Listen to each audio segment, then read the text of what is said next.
Tom Stark.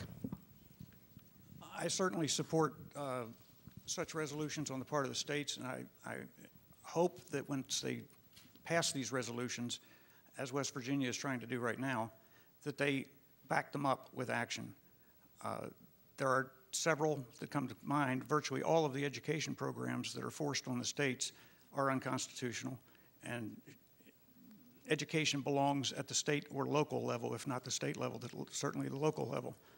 But I would go one step further and support the states resisting the idea of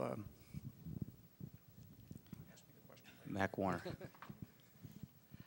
Yes, I would support the states strongly enforcing their 10th Amendment rights. Although when you get into the area of challenging government mandates, that's why we have a legal system, and we have to use the courts. And a great example of that is the Attorney General of South Carolina is currently challenging the Cornhusker kickback, the second Louisiana Purchase, and those sorts of things. So we have to use our court systems. We just can't ignore mandates. However, we should be challenging them vigorously. And I point to what's happening here with like the CO2 determination that it's a pollutant. I completely disagree with that. We need to be challenging that. Cindy Hall. I too would support rights of a sovereign state. Current mandates or proposed federal government mandates unconstitutional would be nationalized health care, cap and trade, corporate and housing bailouts. Others too, but those are the top of my list. Thank you.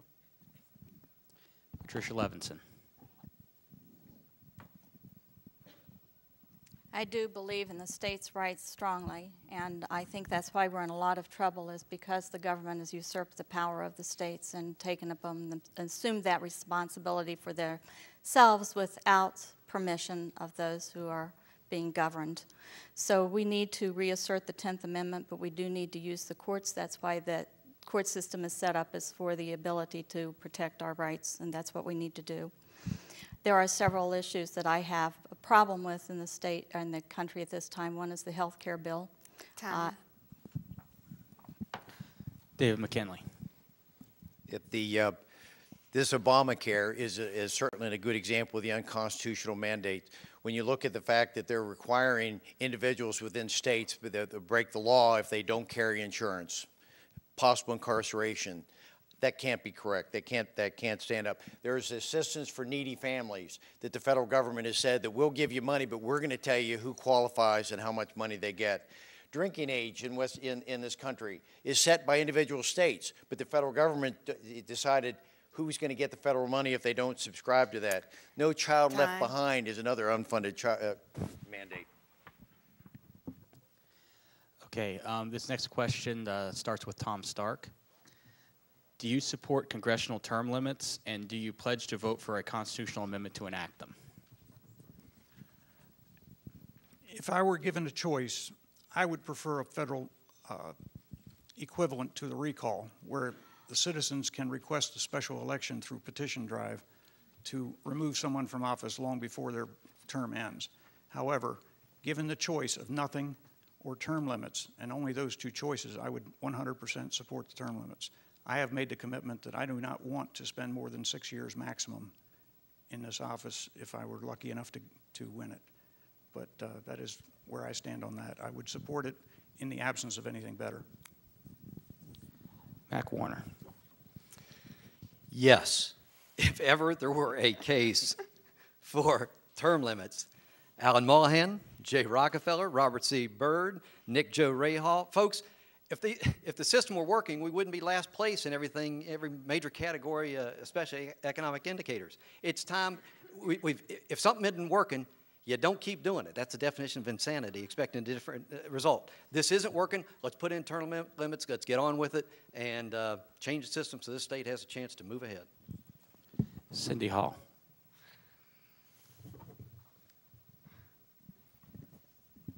I also agree, yes and yes, on both those questions. I would suggest 12 years max for the House and Senate. Mullihan was asked the question about term limits, and his reaction to it was that you already have term limits. You can vote for me every 2 years. Do you like that answer? So fortunately, he will be booted out of Congress shortly. Patricia Levinson. Yes, yes, yes. It breeds corruption. This should be a service, not a career. And, okay. And David McKinley. Start at 18 seconds. You can start now. I supported term limits when I was in the West Virginia legislature. I thought that's what the founding fathers wanted us from the very beginning, to be a citizens legislature, and I introduced legislation to accomplish that in West Virginia, but it was held up.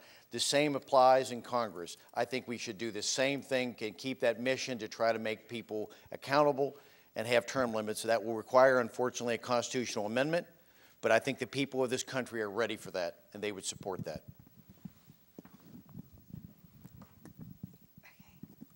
Sarah Manier. When I first ran for the state senate, the so-called expert didn't really care much because they never thought I could win. I beat an entrenched incumbent because I provided voters with the best form of term limits, a competitive election. That is exactly the same choice I will give the voters against Alan Mollahan, and I will beat him.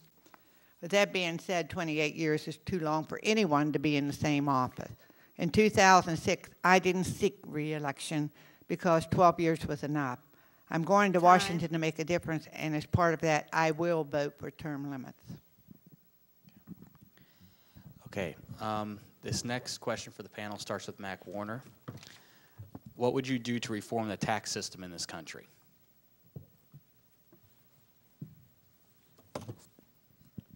Well, I'd look over here at my teacher, Angie Summers, and she has gotten me, from the very first session we had, she had me tuned into the fair tax. At the time, I hadn't been aware of the fair tax. But the more I read about it, I think I haven't seen anything in there that is contrary to anything that I would believe.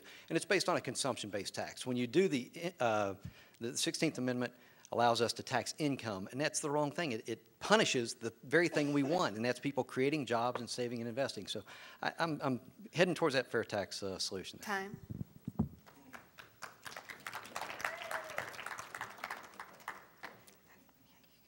Cindy Hall. Sorry. There are some options, fair tax, flat tax, income tax. I've been researching the fair tax also. I do have a few questions remaining on it in regards to foreigners coming to this country and visitors, et cetera, and how they would be taxed. But from what I can determine, that would be the fairest of the taxes if we have to have tax.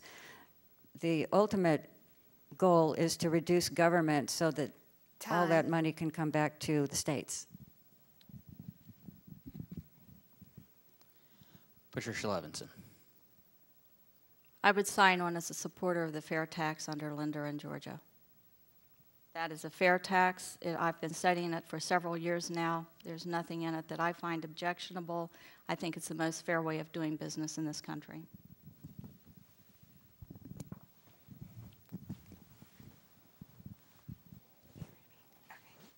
David McKinley. Okay.